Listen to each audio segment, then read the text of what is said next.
En el nombre del Padre, del Hijo y del Espíritu Santo. Amén. Ven Espíritu Santo, y llena los corazones de tus fieles, y enciende en ellos el fuego de tu amor. Envía tu Espíritu Creador, y se renovará la faz de la tierra. Estamos estudiando el Catecismo de la Iglesia Católica, su tercera parte, la vida en Cristo. Segunda sesión, los 10 mandamientos. Capítulo primero, amarás al Señor tu Dios con todo tu corazón, con toda tu alma y con todas tus fuerzas. Artículo tercero, el tercer mandamiento. Recuerda el día del sábado para santificarlo.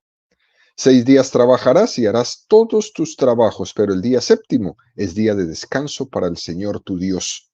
No harás ningún trabajo. El sábado ha sido instituido para el hombre y no el hombre para el sábado, de suerte que el Hijo del Hombre también es Señor del sábado. Continuamos subiendo el monte Sinaí de la mano de Moisés a recibir los 10 mandamientos. Son 2.285 metros que mide el monte Sinaí. El catecismo nos invita a recorrerlo con los 505 números que dedica al estudio de los 10 mandamientos. Es decir, subiremos 4 metros por cada número del catecismo que estudiemos. El día de hoy estamos en el metro 500 de altura. Estamos también en el segundo apartado de este artículo, donde el catecismo dedica 15 números al estudio del tema que tiene como título El Día del Señor, el Día de la Resurrección, la Nueva Creación. Hoy vamos a profundizar en el número 2178 con el tema El Domingo. El Domingo. La Eucaristía Dominical. Número 2178 del Catecismo de la Iglesia Católica dice: esta práctica de la asamblea cristiana se remonta a los comienzos de la edad apostólica. La carta a los hebreos dice: no abandonéis vuestra asamblea como algunos acostumbraban hacerlo, antes bien, animaos mutuamente. Nos regala el catecismo en este número un texto de un sermón del domingo de Eusebio de Alejandría que dice: la tradición conserva el recuerdo de una exhortación siempre actual. Venir temprano a la iglesia, acercarse al Señor y confiar y confesar sus pecados, arrepentirse en la oración, asistir a la sagrada y divina liturgia, acabar su oración y no marcharse antes de la despedida. Lo hemos dicho con frecuencia: este día os es dado para la oración y el descanso. Es el día que ha hecho el Señor. En él exultamos y nos gozamos. Texto precioso, un número precioso que nos presenta esta mañana el catecismo. A lo largo de la historia, la vivencia del domingo nos ha ayudado mucho para poder prepararnos a asistir a la Santa Misa. Fíjense, queridos amigos, hay contextos, hay lugares donde el poder ir a misa se nos da sin ningún problema. Todo como que influye para que eso se dé. Algunos de ustedes podrán recordar sus pueblos, ¿no? Habían pueblos donde en el momento de la misa todo se cerraba para que la gente pudiera ir a misa. Yo me acuerdo, 6 de la tarde, todo estaba en silencio. Lo más importante era la misa. Después de la misa abrían los cafés, etcétera, etcétera. Algunas personas de nuestro radioescuchas habrán tenido la oportunidad de estar en el santuario de Medjugorje, allá en Bosnia y Herzegovina, ¿no? Se acordarán cómo es de interesante en Medjugorje que solamente hay una celebración central todos los días en la tarde después del rosario alrededor de las 6 de la tarde. La misa, la única. Y se reúnen ahí 17,000 personas ahí sentadas para asistir a la misa, al momento más central de todas las cosas que pasan alrededor del santuario. Ya a esa hora no hay que estar en el monte, no hay que estar en la Cruz Blanca, no hay que estar en el castillo, no hay que estar comprando cosas. Todo el mundo a la misa. Toda la ciudad confluye en la Santa Misa. Sin embargo, hay otros contextos, hay otros lugares donde esto no es tan fácil. Parece que nada influye ¿eh? para que podamos participar en la misa, como sucede, por ejemplo, en las grandes ciudades, donde los templos enormes, esas preciosas catedrales basílicas, ahora prácticamente las han convertido en museos. Y se deja por allá una capillita, ¿no? En algunas de ellas le llaman la capilla del Santísimo, donde tienen el Santísimo expuesto, o donde solamente tienen el sagrario, donde reguardan el cuerpo de Cristo. Pero es una capillita pequeñita. Y algunas veces la más retirada dentro de esos enormes recintos, ¿no? De esas enormes catedrales y construcciones. Incluso algunas veces ese lugar es en la cripta subterránea, allá abajo. Allá se celebra la misa. Mientras en el lugar majestuoso, importante, grande, simplemente van los turistas de un lado para el otro, ¿no? Eso no ayuda a la celebración. Hacer las iglesias museos y que los que celebran la misa estén allá en la cripta, allá abajo, donde nadie los vea, para que no interrumpan, dicen ellos, el movimiento, ¿no? Arriba. Mientras aquellos que celebran la fe están allá en la cripta, arriba, disfrutando de la belleza que fue construida para Dios, para el culto, pues arriba hay un montón de ateos, de escépticos, de anticlericales haciendo arte, ¿no? Es un poco contradictorio y lastimosamente eso no ayuda a la centralidad de la misa.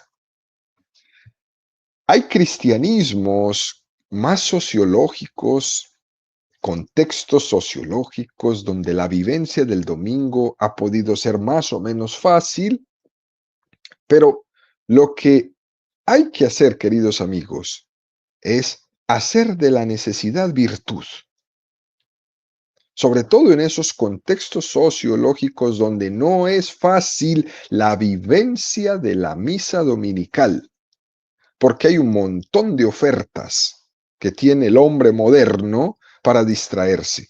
Hay un montón de distracciones que no nos invitan a ir a la misa, sino al mall, a la piscina, al partido de fútbol, al no sé qué.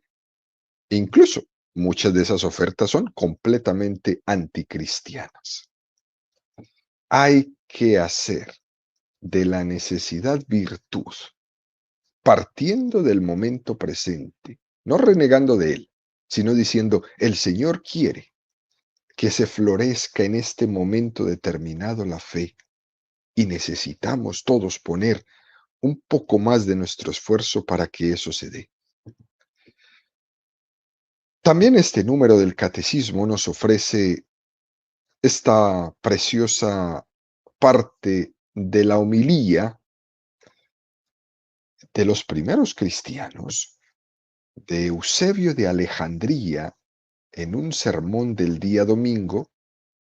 Él quiere explicar algo que hacían en el día domingo y nos dice que la tradición conserva el recuerdo de una exhortación siempre actual y que en esa exhortación siempre actual parece que es la que este domingo pasado también nos hicieron en cada una de nuestras parroquias. Fíjense, esto lo decían en el primer momento de los cristianos, venir temprano a la iglesia. Qué cosa tan interesante. Eso lo dijeron hace 2000 años, pero es que lo escuché el domingo. Vengan temprano, no lleguen tarde a misa. Decían también, acérquense al Señor a confesar sus pecados. Arrepiéntanse en la oración. Asistan a la sagrada liturgia. Acaben su oración y no se marchen antes de la despedida. Lo hemos dicho con frecuencia, este día os es dado para la oración y el descanso. Es el día que ha hecho el Señor. En él exultamos y nos gozamos. Fíjese cómo llama mucho la atención este venir temprano. Es un consejo que es tan evidente, tiene tanta razón de ser hoy día, que nos invita a que cada uno de nosotros debe hacer un esfuerzo en prepararse para ir temprano a la iglesia. Y nos invitan a hacer dos tipos de preparaciones. Una preparación remota y una preparación inmediata. Hay una preparación que tiene que hacerse desde que nos levantamos el domingo. Se va haciendo en el momento de que vamos de camino al templo, recitando alguna jaculatoria. Por ejemplo, no prendiendo el radio de la música para que no nos distraiga la mente con esa música mundana que distrae. Después llegan al templo y son todos acelerados, porque claro, venían escuchando todo ese tipo de música que lo único que hace es acelerar nuestra cabeza, ¿no? Llegan a la misa es cantando las canciones que estaban escuchando en la radio mientras venían de camino. Hay que hacer una preparación previa para llegar al templo, que prepare mi corazón para recibir a Jesús dignamente en la Sagrada Comunión. Eso es importante que lo hagamos. Que primero lo pensemos, ¿cómo me preparo para ir al templo? Uno no se prepara en la misa cuando llega al templo, tiene que ser desde antes. Hay una preparación remota antes de llegar al templo. Y luego hay una preparación inmediata cuando se llega al templo. Cuando uno entra, pues si llegas tarde, ya estás mal. Llegan al templo un poco tarde a buscar en dónde sentarse, ya no hay dónde sentarse, ya se incomodan y además vienen encima con todo el ruido que venían escuchando. Ya se imaginarán ustedes el tipo de celebración que tienen.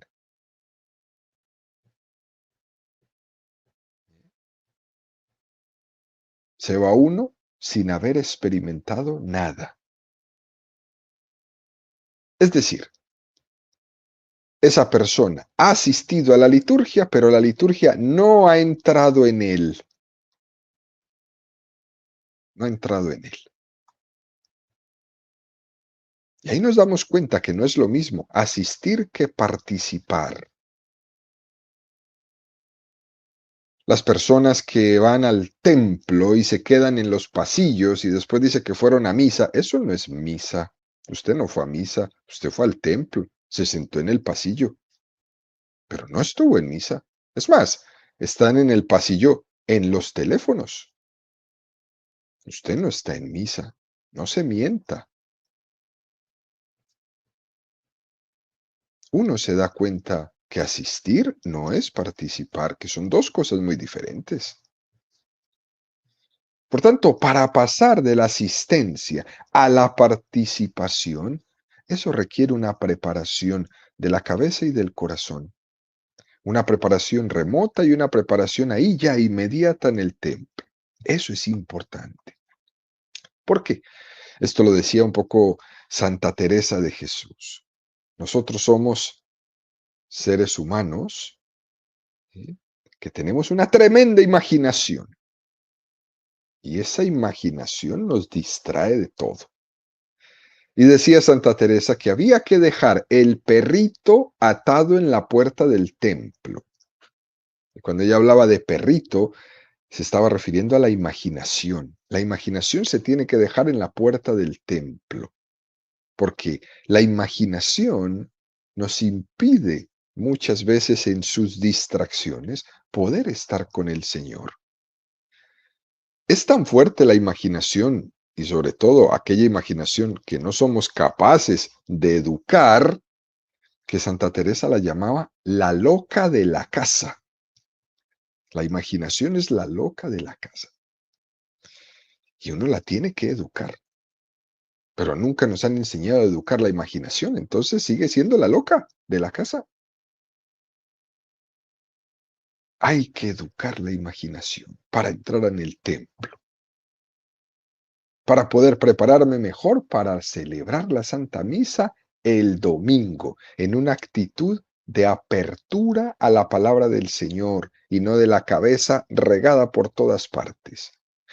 Que cuando entremos al templo a celebrar la liturgia del domingo, seamos como una esponja, ¿no?, que absorbe todo lo que el Señor nos quiere decir en su palabra, todo el consuelo que nos quiere regalar en su cuerpo y en su sangre, toda su presencia.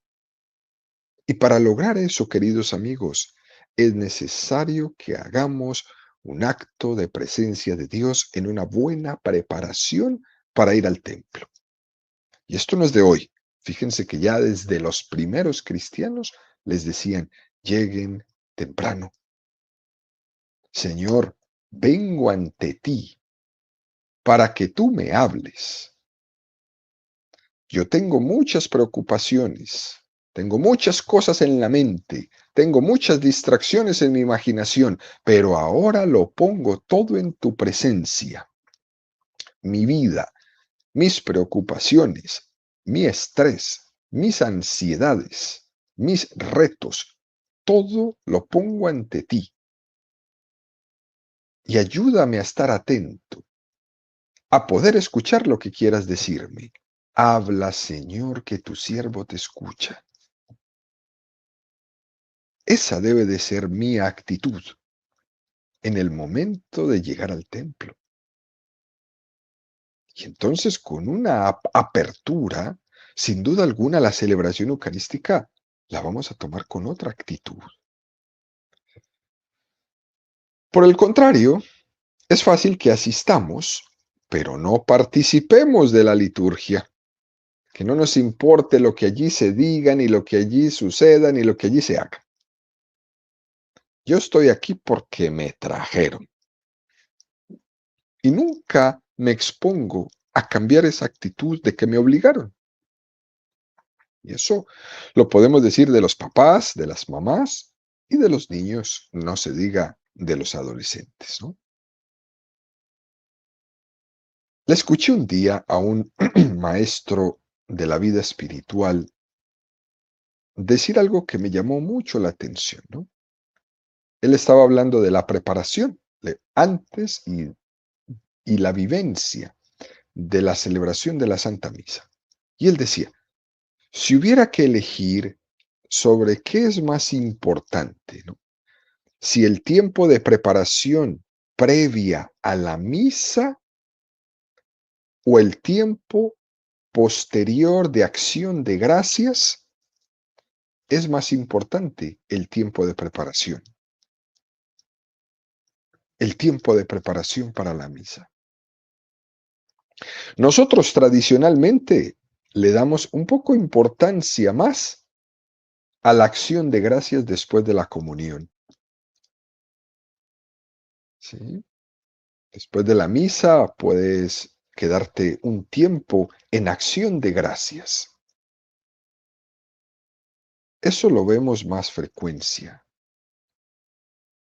pero tendríamos que insistir un poco más en la preparación previa, antes de la misa.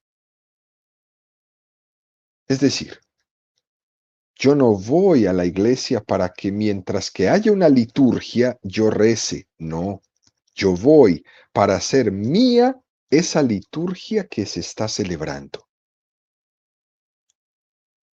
Y hay dos formas de entender la liturgia. La primera, que mientras el sacerdote hace su liturgia, yo hago mi oración. Y la segunda es que mi oración sea precisamente la liturgia que ese sacerdote está celebrando. Y eso fue muy común. Las personas más adultas me van a entender muy bien esto que estoy diciendo. Antes del Concilio Vaticano II, el pueblo debía participar en la liturgia que el sacerdote estaba celebrando y el pueblo estaba detrás de él. El sacerdote daba la espalda y el pueblo era un espectador. Y por tanto, mientras el sacerdote hacía su liturgia, el pueblo hacía otras cosas. Las abuelitas, las tatarabuelas se acordarán de esto. antes del Concilio Vaticano II, antes de 1965.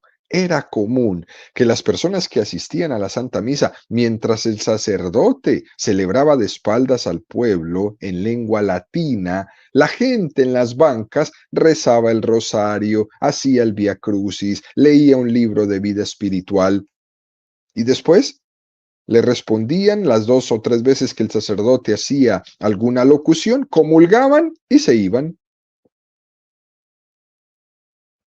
Por eso hoy día, cuando tú ves muchos ancianitos en la misa con el rosario en la mano, la gente dice, pero esta señora, ¿por qué reza el rosario si estamos en misa? Así la educaron de niña, porque era otra cosa. El sacerdote hacía su misa y tú pues estabas ahí participando como espectador. Después de 1965 ya no. Después de 1965, con esa lucidez del Espíritu Santo en el Concilio Vaticano II, se cambió esta forma de celebrar. La iglesia entendió eso. Y ha sido muy difícil lograrlo. El sacerdote ya está de cara al pueblo y el pueblo celebra con él. Se tradujeron de la lengua latina a todas las lenguas del mundo la liturgia para que el pueblo la celebre con él. De hecho, ya uno no dice voy a misa, voy a celebrar la misa. Y el sacerdote es el que preside esa misa, pero todos la celebramos.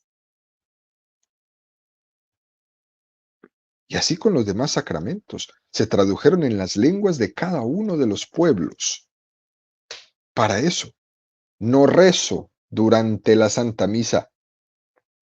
La Santa Misa es mi rezo. Es un tremendo cambio, preciosísimo.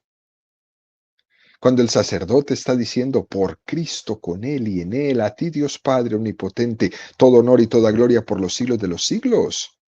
Eso no solo es la oración del sacerdote, es también mi oración. Es más, si llegamos unos minutos antes al templo, como nos propone este precioso número del catecismo, podemos estar un momento ante el sagrario, orando en silencio, en la presencia real de Jesucristo ahí, y tener un rato de oración ante el Santísimo, para preparar mi corazón para celebrar con Él. Y fíjense, queridos amigos, eso de llegar tarde a la misa se le convierte a muchas personas una manía.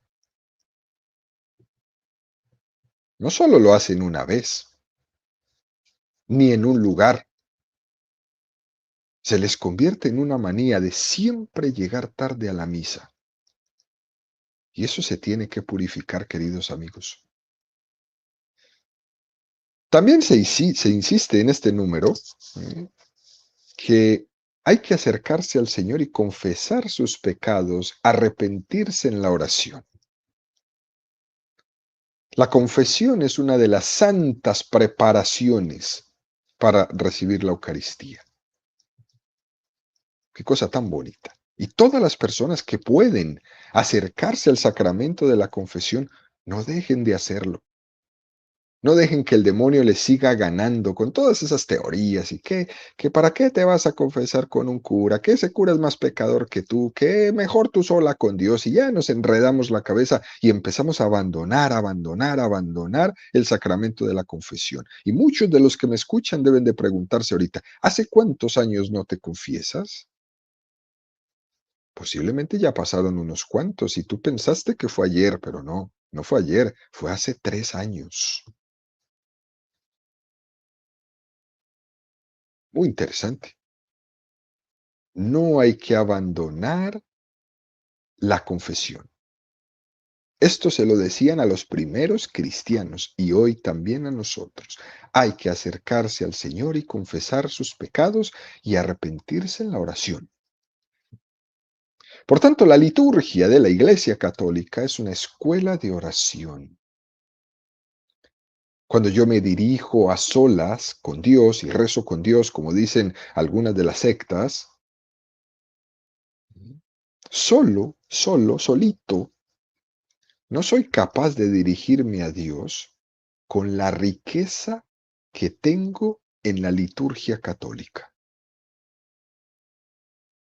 Yo no le estoy diciendo que usted no puede hablar con Dios. Claro que puede, claro que puede. De hecho, lo hace siempre y es genial, maravilloso y felicitable.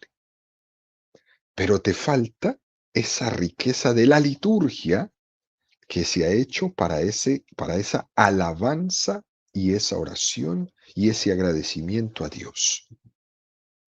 Por tanto, estamos invitados a las dos cosas: a orar a solas con Dios sin dejar de lado la oración perfecta, la oración litúrgica, la Santa Misa.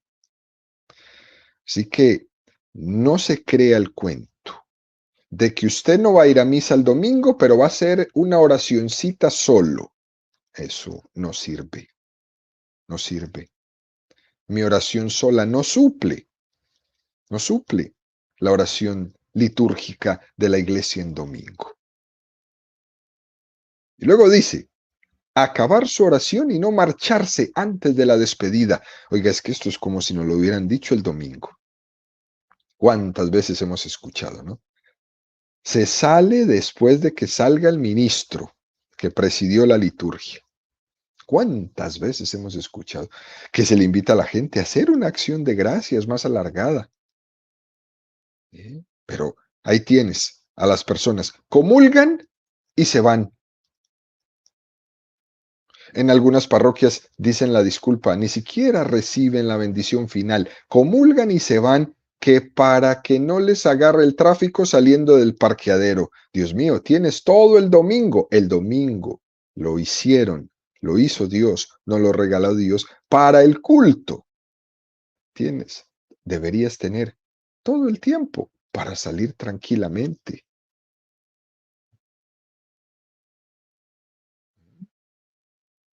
Decía un sacerdote, algunos, la parte de la misa que se toman más en serio es cuando se dice, podéis ir en paz. Cuando lo escuchan, todos salen volando. Ahí sí. Llegamos tarde y salimos temprano. Cuando hay un encuentro con el Señor, y más cuando hemos vivido bien y nos hemos preparado para vivir esta liturgia preciosa de la Iglesia Católica Romana, cuando comulgamos el cuerpo de Jesús, que de hecho es al final de la celebración, lo que debe proceder en ese momento, queridos amigos, es entrar en una profunda intimidad con el Señor, aunque haya terminado la misa. Hay una anécdota que cuentan de San Juan de Ávila. Él era maestro de sacerdotes. Y él les decía a los sacerdotes que cuando decían, ite missa est, ¿no? Podéis ir en paz, él enseñándole a ellos veía que había un sacerdote que salía muy deprisa y se iba a la cafetería. Y entonces, para darle una lección, San Juan de Ávila, después de que daban el podéis ir en paz, mandaba 2 monaguillos que tomaran unas velas y se fueran detrás de ese sacerdote, así como si fueran en procesión, hasta donde él iba, ahí a la cafetería. Y el sacerdote, cuando vio aquello, se dio cuenta de algo. Dijo, claro, yo llevo a Jesús aún aquí conmigo.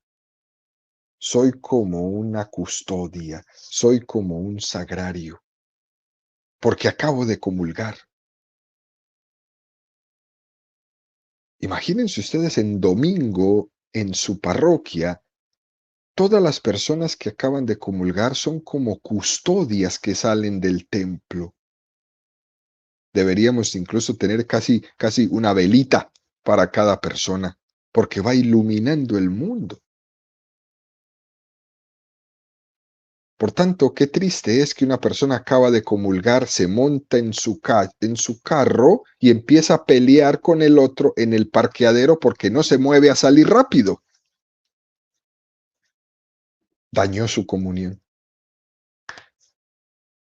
Hay que salir de la comunión con una velita, porque soy una custodia. Tengo a Jesús en mí. La comunión es muy, muy cerca de la salida, ¿eh? Podéis ir en paz, como una custodia, a llevar este Jesús al mundo.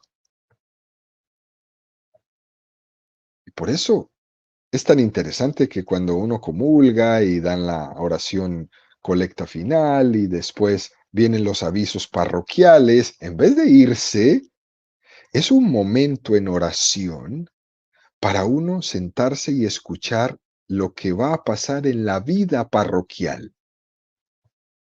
¿Me entiende esto qué tan bonito?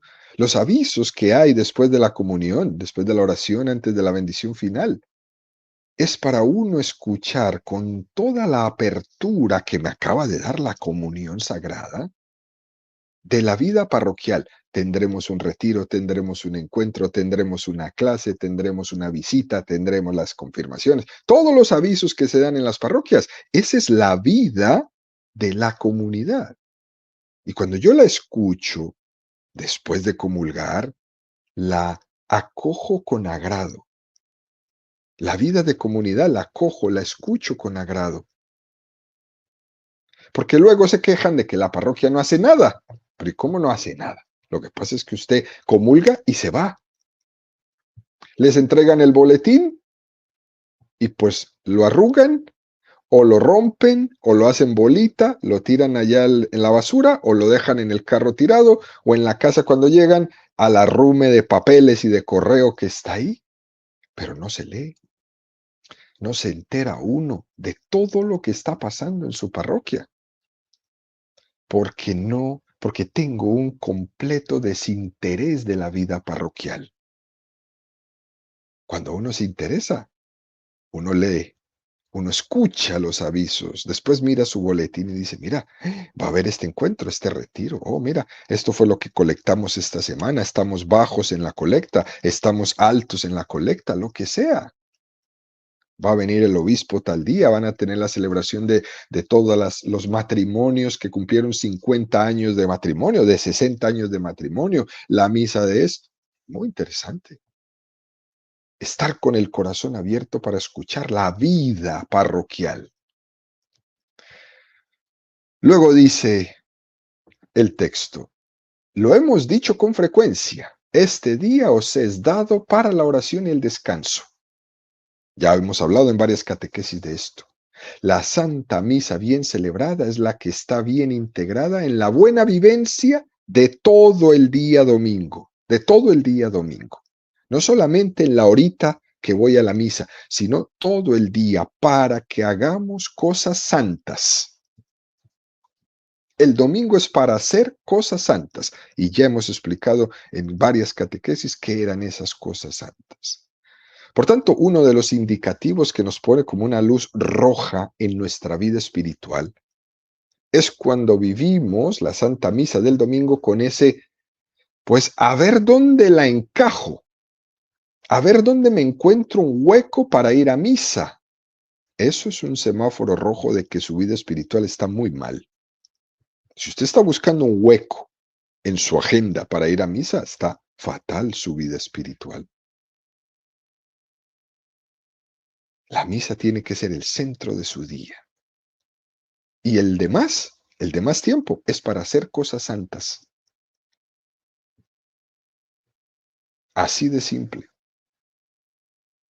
Es verdad que pueden haber momentos de dificultad cuando una familia, por ejemplo, mm, usted es el único que cree, tiene una esposa que no cree o un esposo que no cree, los hijos menos, etcétera, etcétera. A usted se le dificulta eso.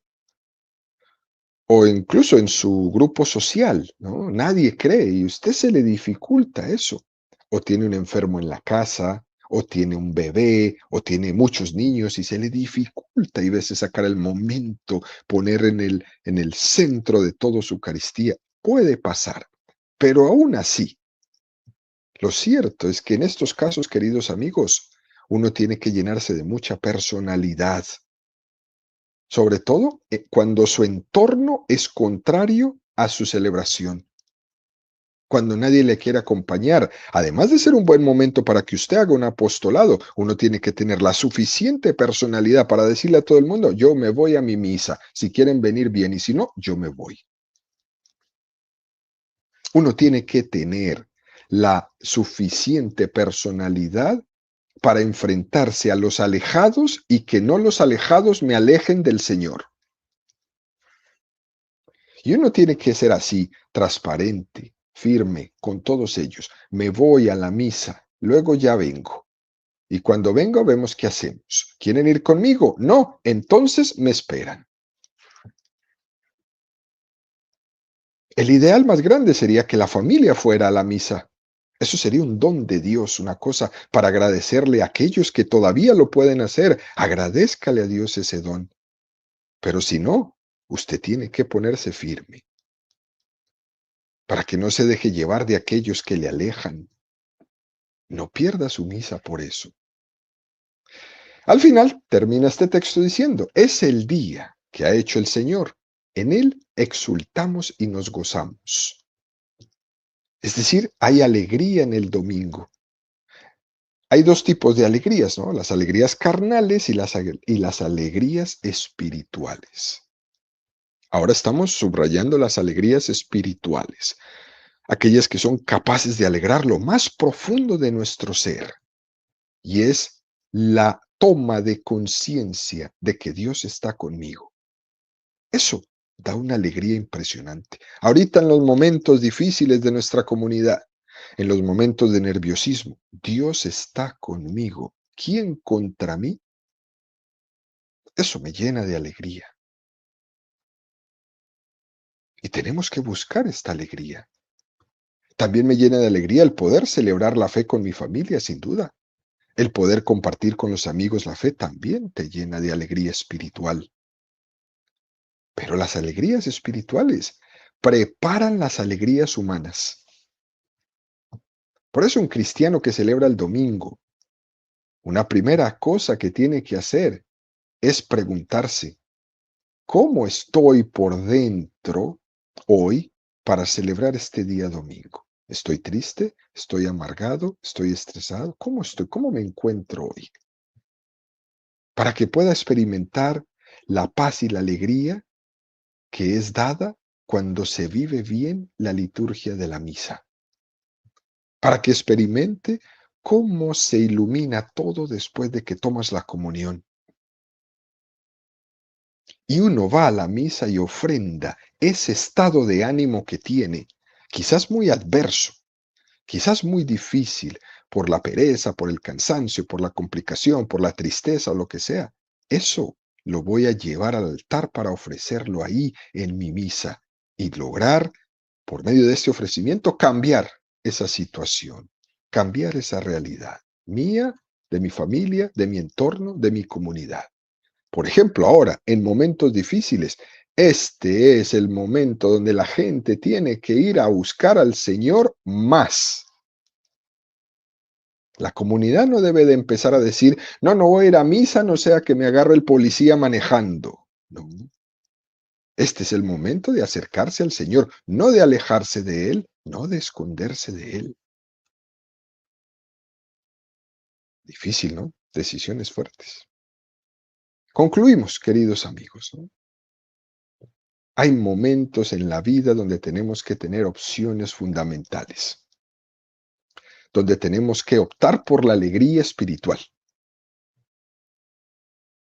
¿Y quién es el único que me lo puede dar? Jesús, que te invita a contagiar al mundo después de la comunión, saliendo como con esa luz, a contagiar al mundo de la alegría del Señor. Todos nosotros llamados a eso, un auténtico momento que tenemos cada uno de nosotros para vivir la alegría del Señor con tono de alegría, de gozo en toda mi vida.